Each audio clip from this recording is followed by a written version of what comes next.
Following the election of President Abraham Lincoln, South Carolina seceded from the Union on December 20th, 1860, becoming the first state to do so.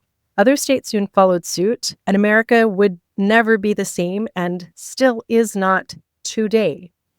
Abraham Lincoln was elected as the 16th President of the United States in 1860 and later inaugurated in 1861. His election was a sectional victory, winning none of the southern states. This was the final straw for many Southerners who saw Lincoln as a threat to their entire way of life. Good morning, everyone. I'm Jenny Gage, and this is Life Take 2, where I share my escape from Mormon tradwife life. Will you do me a favor today and subscribe, and maybe share with a couple friends, drop a couple comments on my videos so that I can grow my channel and reach more women.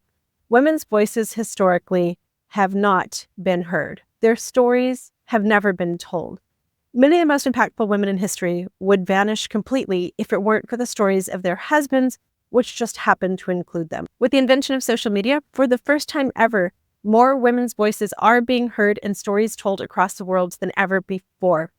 But it's still difficult for somebody like me who lacks the resources, the professional tech team, and all of the money to advertise to push my content out there to people who need it the most. And you can help with that. So I definitely appreciate it. I also love those super chats. We're trying to put braces on Brody.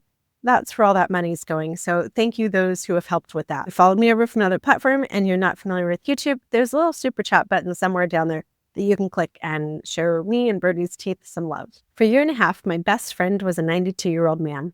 We were living in a tiny town in Arkansas, deep in the woods, and Warren was one of my closest neighbors. I met him one day when I was out for a jog with Brody, who was in preschool at the time, while I was recovering from an ovarian tumor that almost took my life. And in general, my life was completely unraveling, which is how I ended up living with my mother-in-law in this tiny town deep in the woods in Arkansas.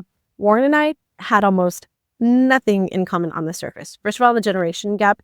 He grew up with cars were just invented, and he didn't even have electricity in his home as a kid. And I was born in 1974. So we had very different life experiences. Also, we grew up on literally the opposite sides of the country. I spent most of my life in Scottsdale, Arizona, and Portland, Oregon. My life was singing opera and getting a good public education, where Warren was born in a tiny town outside of Myrtle Beach, South Carolina somewhere. Warren had gone into the military as just a way to provide a life for himself, and had ended up having a really amazing military career, serving in 3 different wars. Korea, World War II. Did he serve in Vietnam?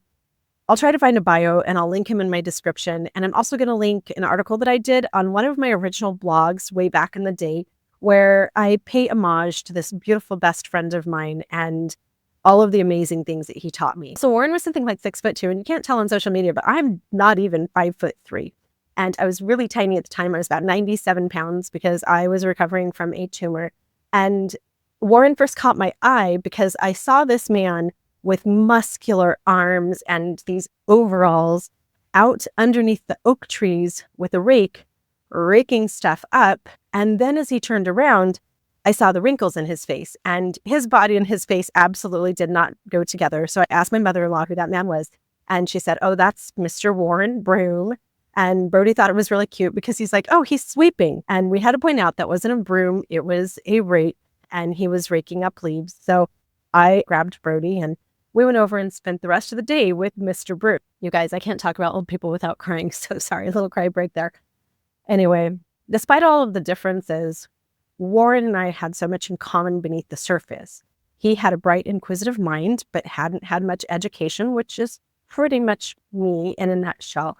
And he was very curious about the world around him, and especially about politics and current events. He had bookshelves full of real, actual Civil War books about Napoleon's military strategies, a whole collection of books about every single president. And as I was recovering from this major illness that had always taken me out, I began a routine of waking up every morning, getting my shoes on, getting Brody's shoes on, as long as I felt good enough and I wasn't vomiting all over the house, and jogging myself over to Warren's, and me and Brody would grab rakes and we'd rake up leaves. Warren had something like 21 acres And he told me the secret to me still being alive at 92 is the fact that I get up every morning, eat a bowl of steel-cut oats, and get out here under the trees and keep moving. So, Jenny, when you get old, don't let them put you in a nursing home where you're going to sit in a recliner and die at age 70. Keep moving. And he's one of the reasons that I was so inspired to hike and run during my multiple illnesses, because they want to live to be 92. Warren would ultimately live to be 98. I will also link his eulogy in the description. Warren dedicated sun up to sundown every day of his life, except for Sunday when he went to church and watched sports, to raking up 21 acres of leaves. And Brody's favorite thing about Warren is that occasionally those leaves would need to be incinerated. So he would call me on his landline and tell me it's a bonfire day. And Brody and I would go and sit on a stump under the oaks in Arkansas and watch the biggest bonfire I've ever seen before or since. And I don't know how this man didn't burn the forest down, but he did not. Warren would eventually buy 2 chairs to put in his garden, one for me and one for Brody, right next to his Adirondack chair that he'd had out there for years. And after dinner every night, we would get our shoes on again and we'd jog over and sit and watch the sunset over okra and green tomatoes. And I learned the wisdom of a man who was 3/4 of a century older than me. And there's one thing that he said to me that has stuck with me for the past 10 years that I'd like to share with you, because I think that his perspective is important and that it has a lot to do with what's going on today. One evening as we're watching the sunset from Warren's garden and Brody's running around whacking at fireflies with a stick, lightning bugs, I think they called them, Warren and I were discussing the difference between what he called my West Coast California upbringing and his Southern life. And the conversation came down to the Civil War. And it was interesting because the Civil War to me, as a kid born in the 1970s, is very historical. I've read about it in books and I've seen movies about it. But to Warren, it was very much real life. I don't know exactly the year that Warren was born, but if he was 92 in 2014, I can't do math right now on the spot, but he's fairly old. And when he was born, his father was 50. So he had a father who very much dialogued about the Civil War on a daily basis. And here's what Warren told me. He said, Abraham Lincoln is a criminal, and U.S. Coast people don't realize it. And he destroyed what could have been an opportunity for the South to form their own independent nation. He told me everything above the Mason-Dixon line doesn't correlate with our Southern values. And the war that Lincoln reversed will be fought again in your lifetime, Jen. Can I just tell you how clueless I was about any of these concepts and about the South? I'd never even really been there before until I married an Arkansas boy, and then we ended up accidentally stuck there for a year and a half. So I had never seen another perspective outside of just the one that I had lived with. The thought that Abraham Lincoln wasn't the good guy made me gasp, and the thought that maybe the secession shouldn't have been reversed absolutely blew my mind. But as we talked that evening, some of what he said made sense to me and also bothered and terrified me. And I'd like to share some of his ideas with you. And I'm going to show some maps. And I don't know what the answer is, but there's definitely a problem that we all need to solve. And a 92-year-old man whose father knew the Civil War like the back of his hand may have had some ideas for us to consider. America is a unique nation for several reasons. First of all, North America, the indigenous populations that lived here didn't have a lot of structure. There wasn't a lot of form, and there was not a very dense population to begin with. As the colonizers began to migrate to what would become the United States, they had all of this wide open land. Rapid industrialization combined with rapid expansion made the way we settled America very unique from the rest of the world. Across most of Europe, farming was done in little quilt patches all over the place. And a landowner may have a variety of crops, which were all farmed by hand because they didn't have modern resources when Europe was being developed. But because America was essentially a blank slate, except for the indigenous populations, which these settlers didn't care about, farming was done in a widespread basis in the climates in which the crops thrived the best, with modern tools, which just allowed in general for larger enterprises. So the warmer climates of the South and the East Coast, the Mississippi Delta, the Panhandle, Florida, and other regions of the South were the perfect growing climate. And America in our southern and eastern seaboard saw mile after mile of tobacco and cotton and sugarcane, food crops, livestock. Textile mills were springing up everywhere, as well as food processing plants. Statistically, the peoples of the American South from the very beginning of America were different than those above the Mason-Dixon line. They were less educated, in part just because running a plantation doesn't leave a lot of time for university and study. They were more religious, in part because they didn't always have the amenities that the cities had. So church became the crux of Southern society in many ways. Meanwhile, in the colder climates of the North, where some of the original colonies had been and some of the original cities that at this point were maturing beautifully and developing their own personalities, cities like Boston, cities like New York, primary emphasis was education, entrepreneurship, and the finer things in life. And they had all kinds of amenities and arts and theater. The peoples of these areas developed very different interests and values and personalities and passions and behaviors than their country cousins to the south. Before social media and TV and all the ways that we peek into people's living rooms clear across the world, these two had nothing to do with one another, really had no influence or observation of each other's cultures. Most of the impact that the North and the South had on one another was the exchange of goods, clothing and furniture and food. And that would all be fine if the government wasn't coming from the North.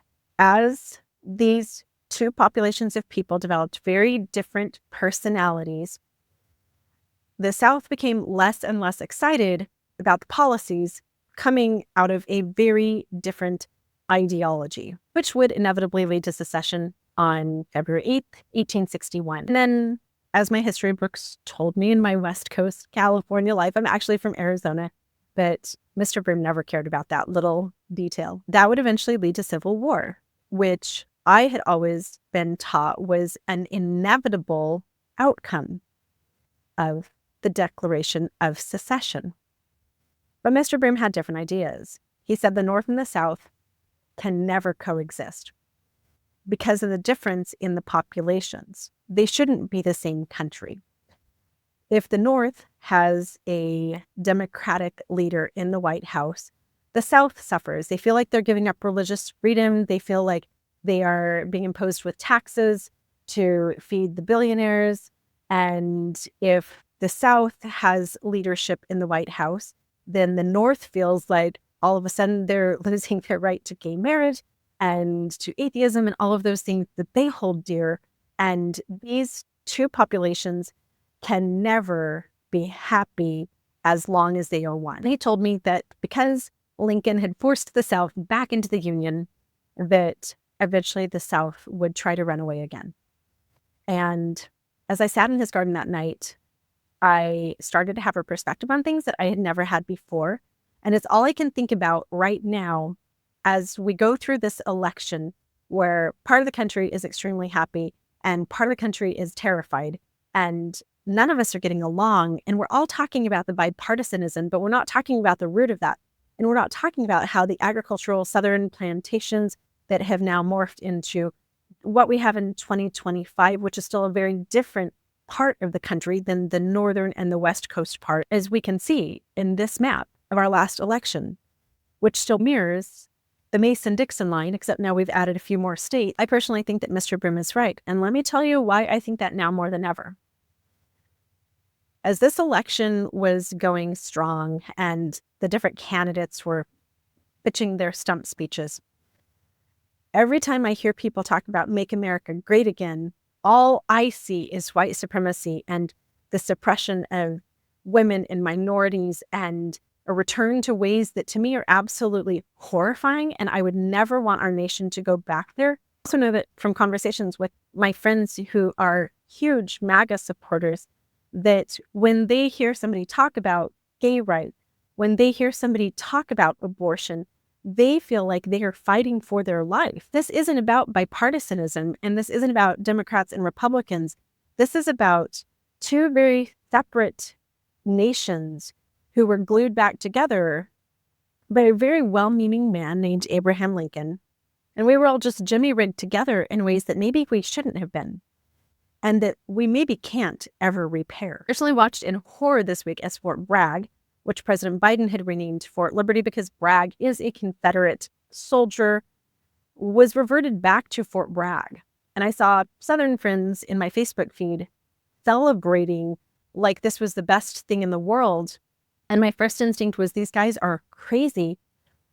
But my second instinct was, they are just different, and they see the world in a very different way than I do or ever will. Whether we like it or not, to them, the Confederacy was a mark of their individual autonomy and their ability to form a nation according to their viewpoint. And I also find myself thinking that maybe Mr. Broome was right, that Abraham Lincoln did make a mistake in restoring the Union and roping these free people back in the interests of economics and principle. Because I do think that at some point, our children or our children's children may end up refighting the same civil war again. Or we put this whole big problem into ChatGPT and ask her, how do we fix this peaceably without going to war? I look at it as a divorce. Like, we don't have to do one of those toxic, high conflict divorces. Could we just divide peaceably? I'd personally love to see an American version of whatever Brexit was. Tell me what you think.